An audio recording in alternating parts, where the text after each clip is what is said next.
Thank you very much, Shabbat Shalom. Greetings to you all. It's always great to see you. Well, we all hope Harvey had an awesome celebration. And I'm sure that he did. It was also my good friend Javier's birthday. And I'm sure he celebrated and enjoyed that amazing full moon the other day. There were times I felt like I was driving right into that gorgeous orange orb. Now I'm going to jump right into this portion, my friends. It has a few fascinating, simply fascinating events, but deep down, it's about gathering up the people for the commencement of the journey. This is the real commencement, the one that begins the 40-year march towards the promised land. And running throughout, you will notice there is a chain of puns. And this chain encompasses the story of Moses' anguished complaint and the appointments of the 70 elders to share his load, along with the story of Aaron and Miriam's rebellion against Moses. Now, the first word is the extremely unusual and uncertain term, asuf-suf. And it generally means a gathered mass, but it has a classical translation of a mixed multitude. But a better descriptive term is riffraff, because that is the nature of this word. Through 14 variations on the root letters, we are brought from the crisis that is generated by the gathered mass to resolution. When in Numbers 12:15, Miriam is gathered back. Hey Asef Miriam for the journey. Becha alocha, when you set up the lamps, the 7 lamps shall shed light opposite the front of the menorah. Say that 7 times. There you go, friends. We immediately know what this parsha is named for. These instructions are about setting up the lamps, otherwise known as the menorah, with its 7 lights. That by itself would make a fascinating topic, made from one piece of gold. And like the tree of life, takes you through various paths in your journey through enlightenment, with its 7 branches and lamps representing 7 days of creation and the 7 planets of the solar system. The nighttime illumination and their influence on our nature and personality, each of us unique, each of us different. And other than the Ark of the Covenant, the menorah is probably the most famous symbol of biblical Judaism and helps define a people to this day. You know that it would be untrue. You know that I would be a liar if I were to say to you that we couldn't get much higher. Try to set the night on fire. This lamp was to be lit every night, and it has been, and continues to be, and continues to burn in our homes, in our houses of worship, in our hearts. And while being told to keep it lit, we get our first insight into a real division of priestly labor. But where and how did this come about? It began but a year ago. For mine is every firstborn among the Israelites, in man and in beast. On the day I struck down every firstborn in the land of Egypt, I consecrated them to me. And I took the Levites instead of every firstborn among the Israelites.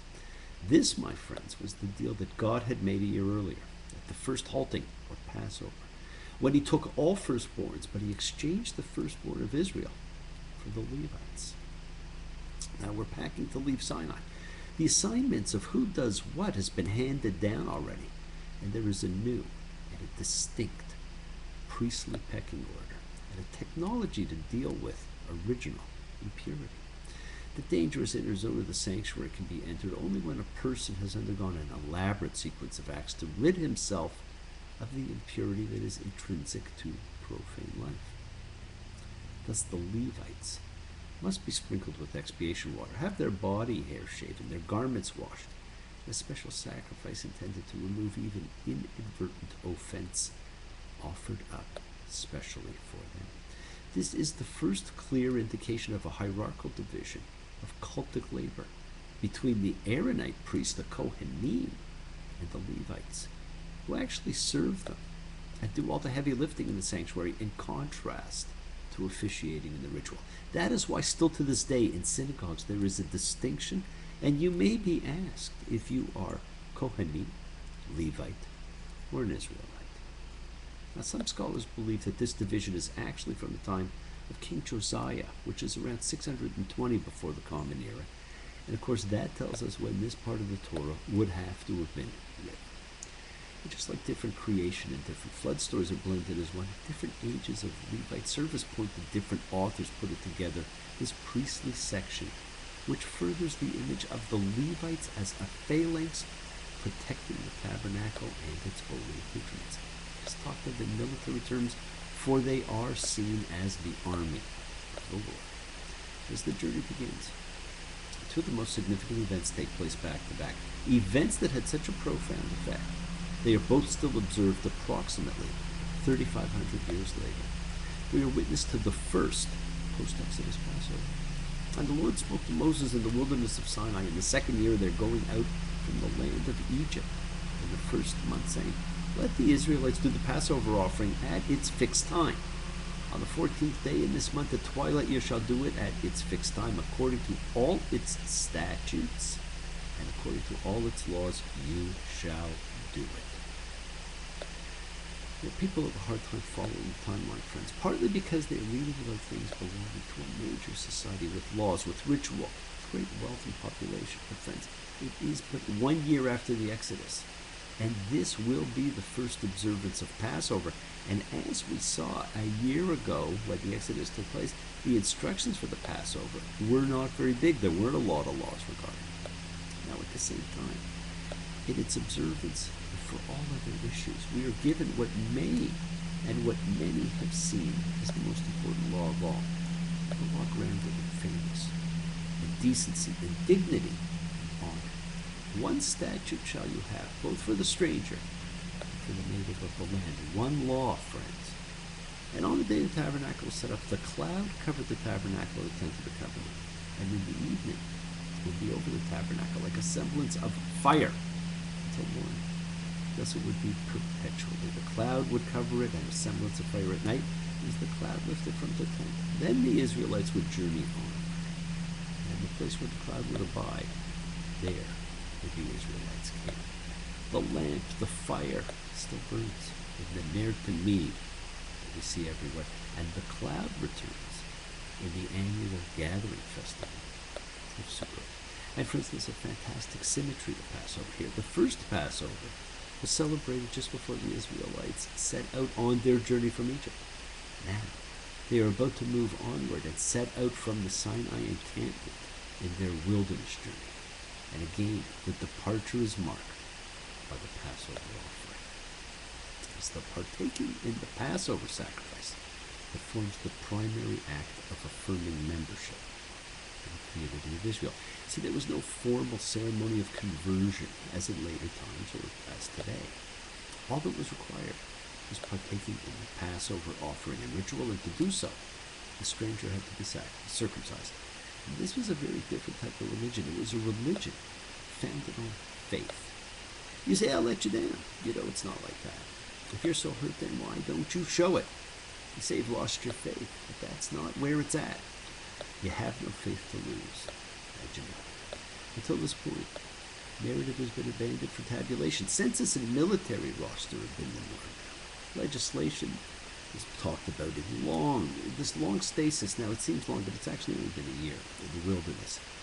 Now the Israelites prepare to move on, and their order of march is dictated by the descent upon the tabernacle and the ascent from the tabernacle of the divine cloud. The indication of the varying time periods in which the cloud abides, tents, dwells over the tabernacle, the Mishkan that we've talked about, may seem repetitious, but in fact it constitutes a grand rhetorical flourish. All of Israel's movements through the wilderness are prompted by this one divine sign, with the duration of encampment varying from a night or two to a month to a year.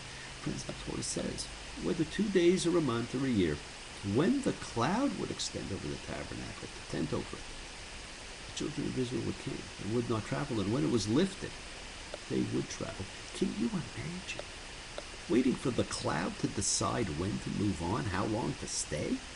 That was faith. Now, the great scholar Abraham Joshua Heschel pointed out that now religion has become religion.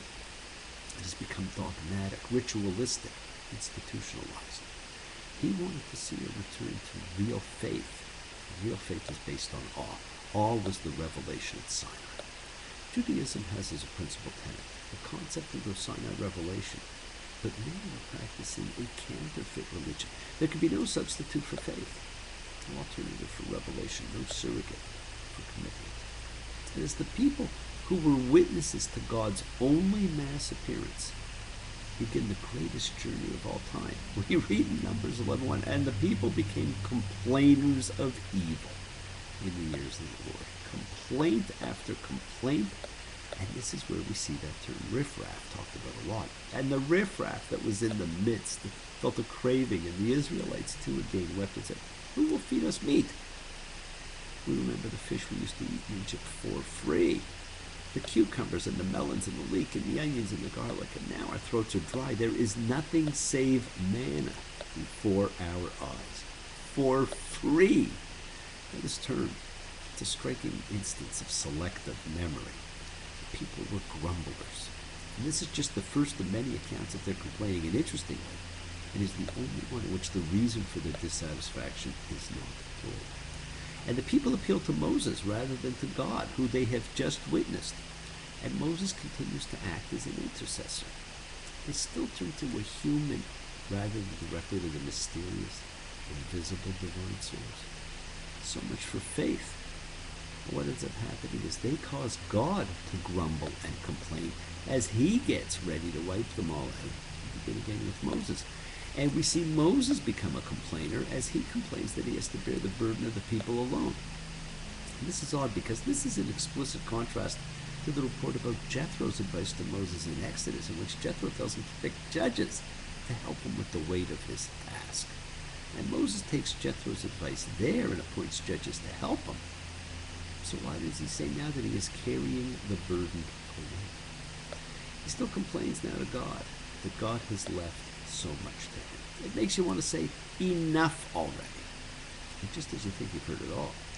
We have Miriam and Aaron come and complain about Moses' Cushite wife. Now, the great biblical theme of sibling rivalry, until now, has been absent from the story of Moses, Aaron, and Miriam. But here it makes an incredible appearance. What was interesting about this, my friends, is the phrase, the Cushite wife. Because this Zipporah, we know Zipporah was a Midianite. Well, this is something that's actually not talked about too much. Generally, Cush might be a designation for Nubia or Ethiopia, which would make this wife, Moses' second wife, black. If she is a second wife, the objection might simply be to the fact that Moses had compromised Zipporah's privileged status by the second marriage, but we know that's probably not the case since these people married many, many times. On the other hand, it could reflect racial disapproval. And I think that that is the case here, because Miriam ends up blanched as snow. Now, most translations will still say leprosy, but we know and we've seen that leprosy was really skin blanching in the translation. And the Mosaic prayer, God, please, heal her, please, is the shortest prayer in the Torah, a mere 5 words and 5 syllables, bereft of any metaphorical elaboration or explanation of motive and circumstance. Think of the karma of it. If the Cushite woman is actually black, the sudden draining of pigmentation would be acerbic poetic justice for Miriam's slander. And we have a powerful biblical statement regarding racism. And friends, what you should also note is the purpose of this and other things is not to punish, but to foster this program of regathering. And the people did not journey onward until Miriam was gathered back in. And it was in the second year, in the second month, on the 20th of the month, that the cloud was lifted from over the tabernacle of the testimony. The people have been regathered, put back together, and now the march can properly commence. In our society today, religion has become not just dull, but for many, irrelevant, social, and bland. Once it was something felt in the genetic core of everyone, which is why the emphasis was so strongly placed on the need for freedom and faith, and having that sense of wonder or awe. And our personal wants and desires have caused us to lose sight of the real values that count. We have to fight to return to a point where the capital T truth is more important than our individual desires. Friends, the Bible does not begin with man. begins with God creating heaven and earth. Began with each of us seeing what was out there, which is so different from what is in here, in our needs and wants. We are converting ends into needs, and our moral compass has strayed. The thunderous voice at Sinai gave spirit. That is something we have disconnected ourselves from. People are crazy and times are strange. I'm locked in tight. I'm out of range. I used to care, but things have changed. It's about our disconnection from passion. Biblical man was passionate. The prophets were passionate. They had anger and intolerance, and they felt with passion. They were an intense breed, and intensity is a byproduct of feeling our emotions. We have drifted too far from understanding our own emotions and our emotional states. Religion has lost sight of the person and become an impersonal affair or an institutional loyalty which survives on activity, not commitment. It's the social aspect. It has become what is seen publicly and not what is practiced privately. While its chief virtue has become social affiliation rather than conviction. To very many, it is still seen that way today. Is it any wonder that many have commented that religion without a soul is akin to man without a heart? How do we overcome this, friends? How do we change all these years of indoctrination and the socialization of religion? It's by the returning to freedom. Freedom is the liberation from tyranny of the self-centered ego. Our egos get in the way of so much. The most commanding idea in Judaism is that freedom is the source of all being. The revelation at Sinai is not about the Lord telling the assembly that he had created heaven and earth, but that he was the Lord who delivered them from bondage. And while we continue to celebrate that physical freedom to this day on the 15th of Nisan, the real meaning behind it is that we always have the ability to free ourselves from that which imprisons us physically, mentally, emotionally, and spiritually. That is one of the reasons we are told to do only one thing on that day every year, to gather for a festive meal and tell the story of freedom. Now, each challenge for each person is unique. That uniqueness is what helps foster that engaging of spirit, which is what makes freedom spiritual intent. And in being free, we must stretch beyond ourselves. We have trivialized worship and lost the ability to simply learn. In learning, we are following a religious commandment, and by learning, we are being absorbed in the wonder or awe of God's creation, which is all around us. We must perform out of freedom. We must be aware. We must be capable of repentance. We must understand that service to God is an essential part of life. We have to know that all men can achieve this, that all men can have that sense of wonder, which we still can have, awe and faith. To restore religion to what it was, we need to have faith in it. But faith in God cannot be forced into man. Only through our capacity to reconnect to reverence in awe can we get our faith back. Awe is the beginning of the gateway of faith. The wilderness generation was born in awe and journeyed by faith. And friends, we have those two traits inculcated in our souls. Yes, the world is sacred, and so is everything in it. Express your gratitude, friends. Light a candle, make a wish. Celebrate your life and the lives of those you love. Live free, be free. Honor your freedom, be well, be happy, be blessed. Share the love of the light and all who live in the light and continue to shine. Continue to send everyone you know goodwill and love. Pray for peace, for freedom, for everyone, and to terror and hatred. You can't stop us on the road to freedom. Yeah, you can. Keep us because our eyes can see. Men with insight, men in granite, knights in armor bent on chivalry. Remember, friends, we are a community. We learn together. We celebrate each other. We do love each other. Thank you all. Love you. See you all next time. Wishes do come true. Bless you. Shabbat shalom. Take care. Bye.